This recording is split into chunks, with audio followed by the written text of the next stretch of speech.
नमस्कार, good morning India में आपका स्वागत है। मैं हूं अदिति राजपूत। शुरुआत हम बिहार से कर रहे हैं, जहां पर बक्सर में दिल दहला देने वाली घटना सामने आई है। यहां एक अनुसूचित जाति की महिला के साथ गैंगरेप की वारदात हुई है। इतना ही नहीं, सबूत मिटाने के लिए हैवानों ने महिला के साथ 6 साल के बच्चे की हत्या कर दी। दरअसल महिला अपने बेटे के साथ बैंक जा रही थी, तभी गाँव के ही 2 लोगों ने उसे अगवा किया और इन 2 लोगों के साथ 5 और आरोपियों ने महिला के साथ गैंगरेप किया। सबूत मिटाने के लिए महिला की साड़ी में ही बांधकर महिला और उसके बच्चे को नहर में फेंक दिया गया। डूबने से बच्चे की मौत हो गई, जबकि महिला को बेहोशी की हालत में पुलिस ने बरामद किया। पुलिस ने महिला की शिकायत पर एक आरोपी को यहां गिरफ्तार किया है, जबकि दूसरों की अभी तलाश की जा रही है। इस संबंध में पीड़िता को ले जाके मेडिकल कराया जा रहा है। 164 का बयान कराया जाएगा। FIR दर्ज कर ली गई है और एक अभियुक्त की गिरफ्तारी, 2 नामजद में एक नामजद अभियुक्त की गिरफ्तारी भी कर ली गई है। बच्चे की हत्या भी हुई है।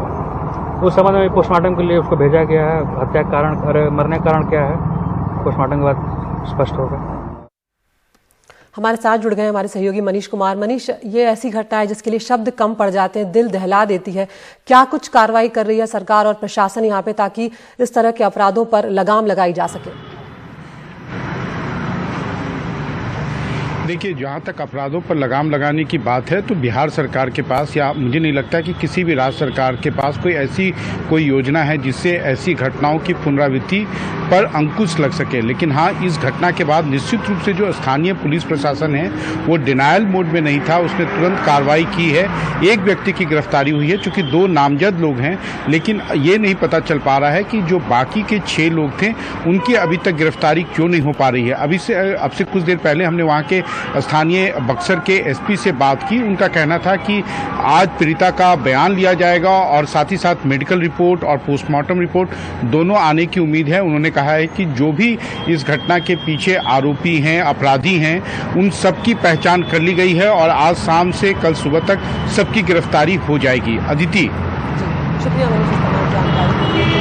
मनीष ने शुरुआत में एक बात कही कि शायद ही किसी राज्य सरकार के पास इस तरह का मैकेनिज्म है कि इस तरह के अपराधों पर पूरी तरह से रोक लगाई जा सके, लेकिन त्वरित कार्रवाई करना ही कई बार बहुत ज्यादा मायने रखता है, ताकि अपराधियों में एक खौफ पैदा किया जा सके। लेकिन राज्य सरकारें हमारे देश की इसमें भी नाकाम नजर आती हैं। उत्तर प्रदेश की बात करते हैं, जहां पर हाथरस गैंगरेप और मर्डर केस की जांच CBI ने अब शुरू कर दी है। कल जांच एजेंसी की एक टीम हाथरस पहुंची और चंदपा थाने की पुलिस से केस से जुड़े जरूरी दस्तावेज हासिल किए हैं। आज CBI की टीम के कुछ और लोग हाथरस पहुंचेंगे और कल फॉरेंसिक टीम भी मुआयना यहाँ पर करने के लिए आज बताया जा रहा है कि आ सकती है। कल ही CBI ने इस मामले में अलग अलग धाराओं के तहत 4 आरोपियों के खिलाफ केस दर्ज किया है, जिसमें हत्या की कोशिश, गैंगरेप, SC/ST एक्ट के तहत केस दर्ज किया गया है। इस मामले की जांच CBI की गाजियाबाद यूनिट के हाथों में सौंपी गई है।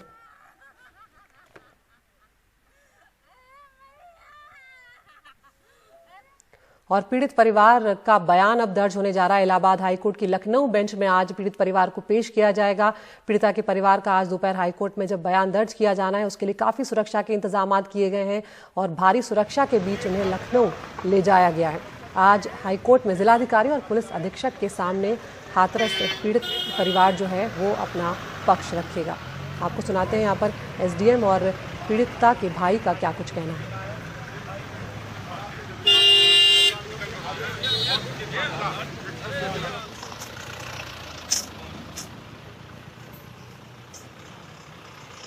और काफिले में कौन कौन होगा, कौन कौन सा रैंक है आप लीड कर रही हैं? आपके अलावा मैं हूँ, CO साहब हैं, बाकी 2 परिवार के सदस्यों की गाड़ियाँ हैं, एस्कॉर्ट है, DM सर और SP सर भी जाएंगे। कितनी गाड़ियाँ रहेंगी मतलब इस एस्कॉर्ट में यहाँ पे? 6 गाड़ियाँ रहेंगी यहाँ पर। DM SP सर भी साथ में जा रहे हैं? हाँ। इसके अलावा इनके फैमिली के 5 मेंबर होंगे कि इसके अलावा जैसे कल वो बता रहे थे इनके बुआ, फूफा और एक ताऊ जाने के लिए? नहीं, 5 लोग ही जा रहे हैं, उनके माता पिता, दोनों भाई और भाभी। कुछ तैयारी है आप लोगों की? कोर्ट जा रहे हो तो कोर्ट में अपनी बात कैसे रखेंगे? जो भी घटना है उसके बारे में बताएंगे। ठीक है। अच्छा, दूसरा यह है कि लखनऊ आप लोग जा रहे हो, क्या शासन प्रशासन की तरफ से कोई प्रस्ताव है कि CM साहब आप लोगों से वहाँ मिलना चाहते हैं? अभी तक नहीं, ऐसा अभी तक कोई वो नहीं, ऐसा कोई प्रस्ताव नहीं है। अगर वहाँ प्रस्ताव कोई ऐसा आता है तो कुछ आप लोगों ने अपना राय विचार बनाया है? राय विचार इसमें कोई बनाने की नहीं, जो भी घटना है वो तो हकीकत है, जो भी है बताएंगे हम लोगों को। अगर मुलाकात होती है तो सीएम को भी बताएंगे बिल्कुल बताएंगे। जो आप लोगों के साथ हुआ है।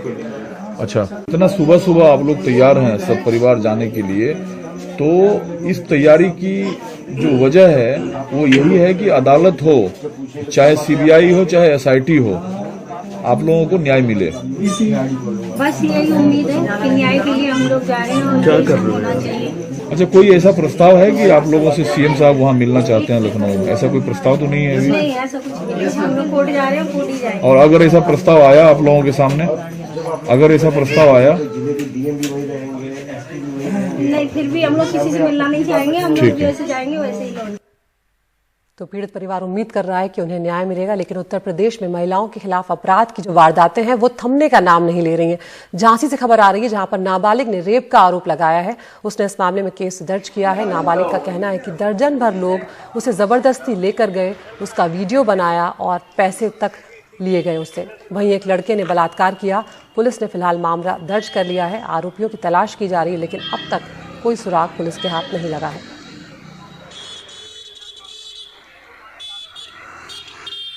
राजस्थान की बात करते हैं, जहां पर साधु की हत्या का मामला अभी गर्म था कि यूपी के गोंडा जिले में राम जानकी मंदिर के महंत को अब गोली मार दी गई है। हमने देखा था कि किस तरह से राजस्थान के मामले ने तूल पकड़ा था। यहां पर जख्मी पुजारी जो है लखनऊ में, उन्हें भर्ती कराया गया है। पीड़ित महंत का आरोप है कि माफिया मंदिर की जमीन पर कब्जा करना चाहता है, लेकिन स्थानीय पुलिस जातिवाद में उसे पनाह दे रही है।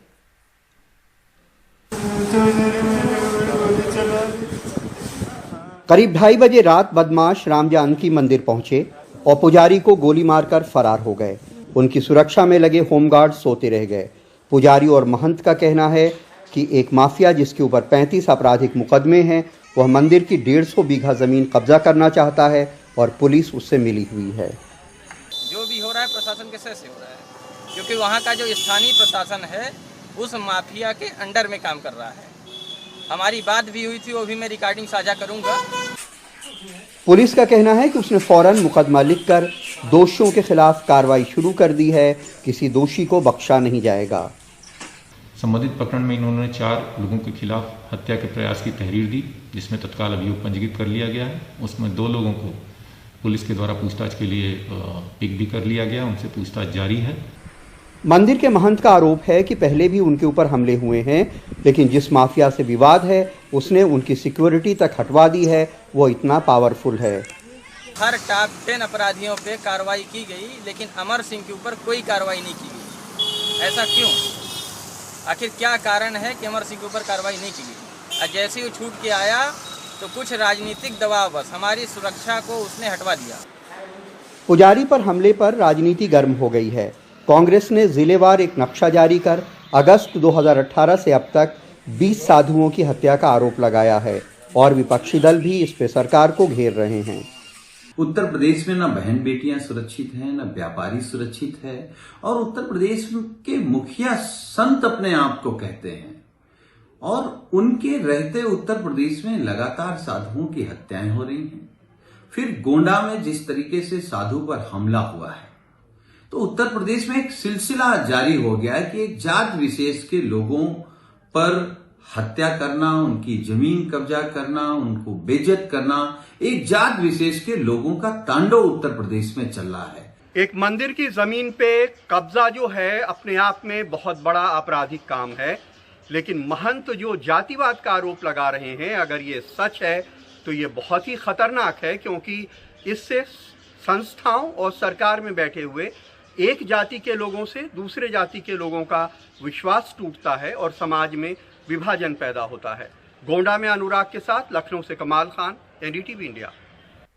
और राजस्थान की बात करते हैं, जहां पर करौली में पुजारी को जलाने का जो मामला था उसने काफी तूल पकड़ा और इस मामले में एक आरोपी को यहां पर गिरफ्तार कर लिया गया है। गिरफ्तार आरोपी का नाम दिलखुश मीणा है। फिलहाल इस मामले को जांच के लिए सीबीसीआईडी को ट्रांसफर कर दिया गया है।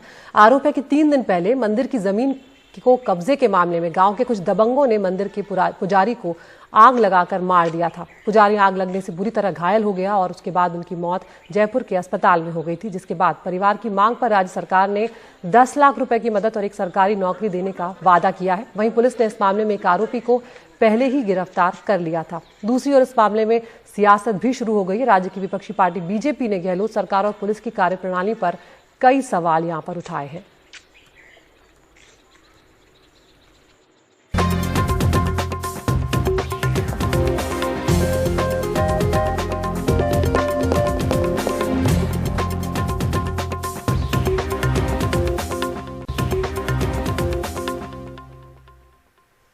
और कोरोना के बढ़ते मामलों के बीच धीरे धीरे अनलॉक की प्रक्रिया जो है वो भी जारी है। राजधानी दिल्ली में पहले ही बाजार खोल दिए गए हैं और अब 15 अक्टूबर से यहाँ के थिएटर भी खुलने वाले हैं, लेकिन ये सारी जगह तमाम एहतियातों के साथ खोली जा रही है।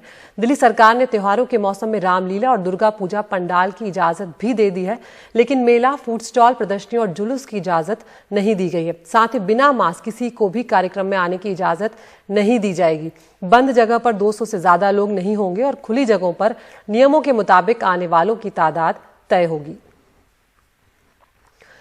हमारे सहयोगी शरद शर्मा हमारे साथ जुड़ गए। शरद, एक तरफ जो देश के स्वास्थ्य मंत्री हैं वो कहते हैं कि घरों में ही रहकर त्योहार मनाया जाए और लोग ना निकलें, सर्दियां भी आ रही हैं और इस तरह से त्योहारों में भीड़ बढ़ने से खतरा जो है वो भी बढ़ रहा है। और इधर दिल्ली सरकार जो है वो रामलीला की इजाजत दे रही है, पंडालों की इजाजत दे रही है। चाहे कुछ भी हो, कितना ही आप एहतियात बर ले, जब लोगों की भीड़ जुटती है उन्हें रोक पाना उतना आसान नहीं होता और फिर उसमें खतरा बढ़ता जाता है।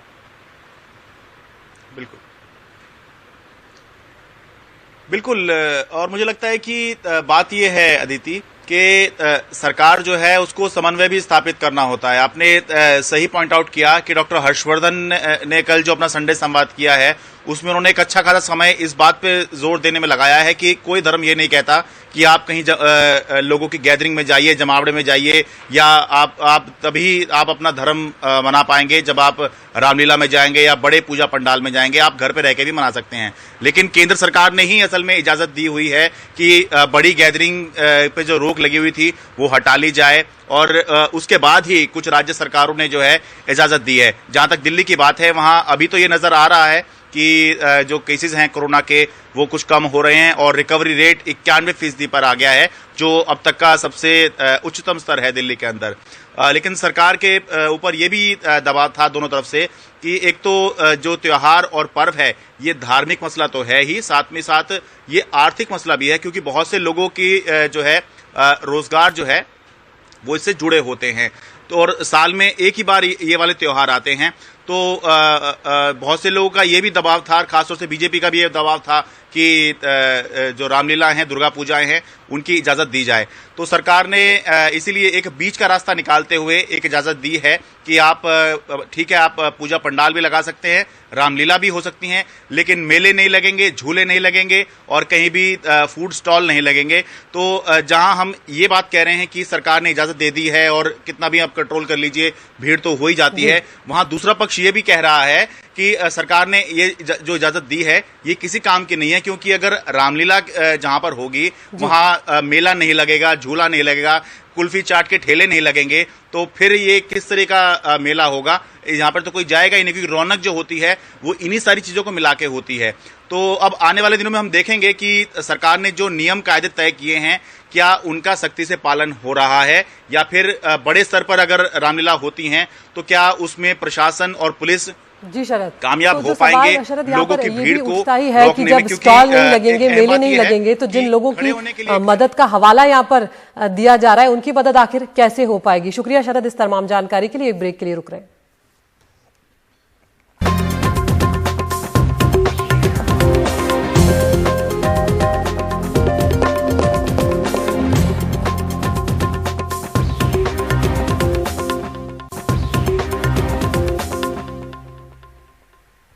और अब गुड मॉर्निंग इंडिया में वक्त हो चला है टॉप 5 न्यूज का। एनडीटीवी इंडिया आप यूट्यूब पर भी देख सकते हैं और हमारे इस पोल में शामिल हो सकते हैं। तो आज टॉप 5 में पहली खबर है बिहार से जो आ रही है। बक्सर में अनुसूचित जाति की महिला से गैंगरेप हुआ है और हैवानियत इतनी कि उसके बच्चे की भी यहां पर हत्या कर दी गई है। उधर उत्तर प्रदेश के हाथरस में हाईकोर्ट में आज पीड़ित परिवार का बयान दर्ज किया जाएगा और भारी सुरक्षा के बीच पीड़ित परिवार को लखनऊ ले जाया गया है। इसके अलावा जो तीसरी खबर है वो भी हाथरस से जुड़ी हुई है कि अब पीड़ित के गांव में जो है वो सीबीआई की टीम पहुंच चुकी है। जांच में तेजी आ गई है क्योंकि अब सीबीआई ने जांच शुरू कर दी है। फॉरेंसिक टीम भी आज पहुंचेगी। चौथी खबर है दिल्ली में अब लॉकडाउन जो है उसमें और रियायतें दी जा रही हैं। 15 अक्टूबर से जहां सिनेमा हॉल खुलने जा रहे हैं, अब रामलीला, दुर्गा पूजा पंडाल की भी इजाजत दे दी गई है, लेकिन मेले या फूड स्टॉल की इजाजत नहीं दी गई है। और पांचवी खबर T20 से जुड़ी हुई है, जिसमें एक तरफ मुंबई ने शानदार जीत दर्ज की तो दूसरी तरफ राजस्थान ने। तो कौन सी खबर है जो आप विस्तार से देखना चाहते हैं, इस पोल में शामिल हुए हमें बताइए और हम उस खबर से आपको रूबरू कराएंगे। फिलहाल गुड मॉर्निंग इंडिया में इतना ही। नमस्कार।